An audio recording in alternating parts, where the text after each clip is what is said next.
Bonjour, Vivienne Durand, Maison Gasabal, le bar à vin, reste à Hendaye. Je vais vous parler du merlu de ligne de Saint-Jean-de-Luz. C'est un produit qu'on utilise beaucoup au Pays Basque, c'est le poisson un peu roi du Pays Basque. Et on va travailler particulièrement la gorge qu'on appelle cocochas. Donc c'est cette partie-là, c'est un petit peu le pied de cochon du poisson. Voilà. On trouve ça sur le merlu et sur le cabillaud. Donc le merlu se pêche de deux façons à Saint-Jean, soit au petit chalut, soit de ligne. Bon, le meilleur c'est de ligne. Donc depuis quelques temps maintenant ils ont fait une appellation qui s'appelle merlu ligne de Saint-Jean-de-Luz, comme le bar. Et en fait, quand vous achetez un merlu sur Saint-Jean, si vous voyez qu'il y a la cocochas ici, là, la gorge, ça veut dire qu'il vient de France. Et s'il n'y est plus, ça vient de l'autre côté, de l'Espagne, parce que les pêcheurs espagnols le récupèrent et le vendent à part aux restaurateurs. Et c'est vraiment un produit rare, parce que sur un poisson comme ça, vous voyez, ça fait à peu près 10 grammes. Et c'est un produit très couru, surtout en Espagne. Donc on va retirer la cocoche. Deux incisions sur le côté.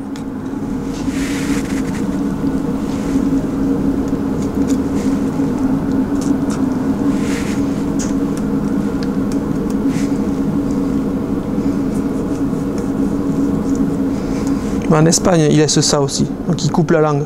C'est un peu plus ferme, moi je suis pas fan, donc je la laisse sur le merlu. Donc si vous voyez un merlu comme ça, c'est que c'est espagnol, sans ça. Voilà. Les cocochas en Espagne, ça se fait de deux façons. Soit à pile-pile, donc c'est cuit dans un petit plat en terre cuite et on fait cracher un peu le jus de la cocoche qu'on monte à l'huile d'olive. Soit juste pané à l'œuf et passer à la plancha avec un peu de beurre et du citron. Donc nous on va les cuire de cette façon là, mais on a utilisé le ventre, la peau du merlu non écaillé, pas lavé pour avoir un maximum de côté marin sur la sauce, qu'on a fait juste avec un peu d'eau et de l'ail. On fait réduire tout ça et on mixe, monter au thermomix avec de l'huile d'olive, et donc on a une variante de la sauce pile-pile. Et à côté de ça, on a fait juste des oignons blancs étuvés, mixés également au thermomix avec un petit peu d'encre. Voilà.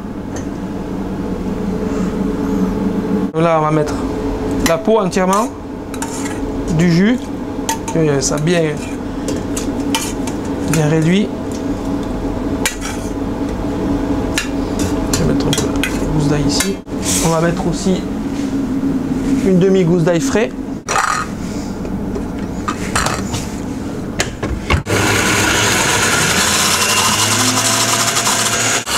Là, c'est une huile de Navarre. Là, c'est juste émulsionné. C'est le même principe qu'une mayonnaise, on le passe. Donc quand on émulsionne, il faut que ça soit à peu près entre 60 et 70 degrés, pas plus, parce que sinon après l'huile d'olive perd un peu de ses capacités organoleptiques.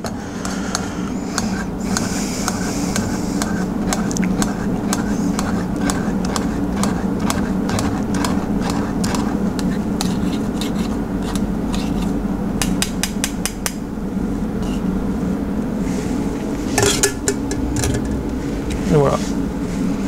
Là on va fariner et juste passer à l'œuf les cocochas. Donc c'est très simple, hein. Juste un tout petit peu de farine.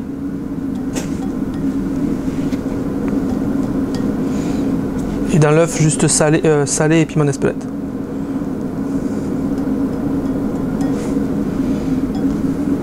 Donc on va les cuire juste d'un côté, retourner et sorti. Donc là on va commencer à plancher la garniture. Donc là c'est des piments d'Anglette. Je les ai juste un peu brûlés au chalumeau, nettoyés. Parce que moi j'aime pas trop quand ils sont trop cuits, donc on va juste les passer à la plancha à couvert. Et des petites pommes de terre nouvelles là qu'on va juste passer aussi colorer à la plancha. Donc un peu d'huile d'olive.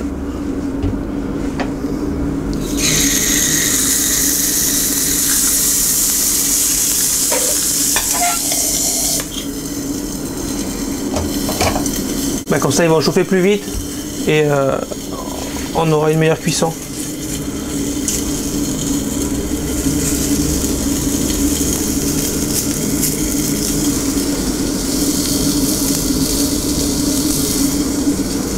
Voilà, on va attendre un peu, on va juste griller comme ça, on les grille vite et ils chauffent vite. Ça, on est plus sur le côté croquant qui en navette, on n'a pas trop, ça pas une surcuisson quoi.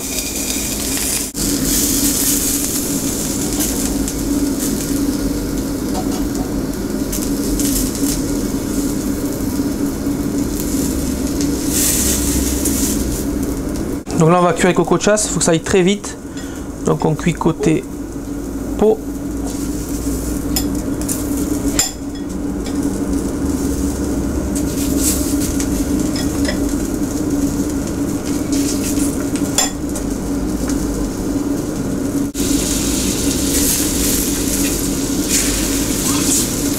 On les retourne.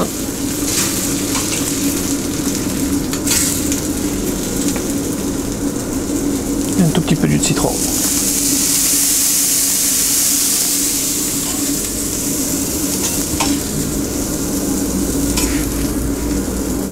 Donc là on va disposer les sauces, la sauce ancre.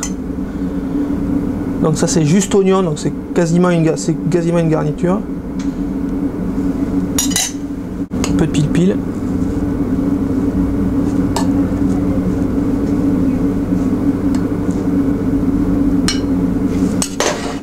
Les petites pommes de terre.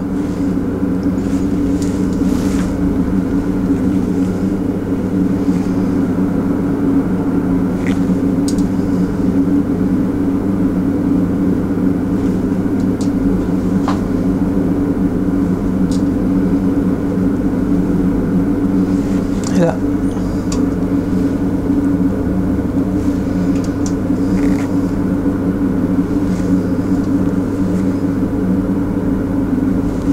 les cocos de chasse, on va mettre un tout petit peu de livèche pour donner un peu de fraîcheur et un peu de nervosité.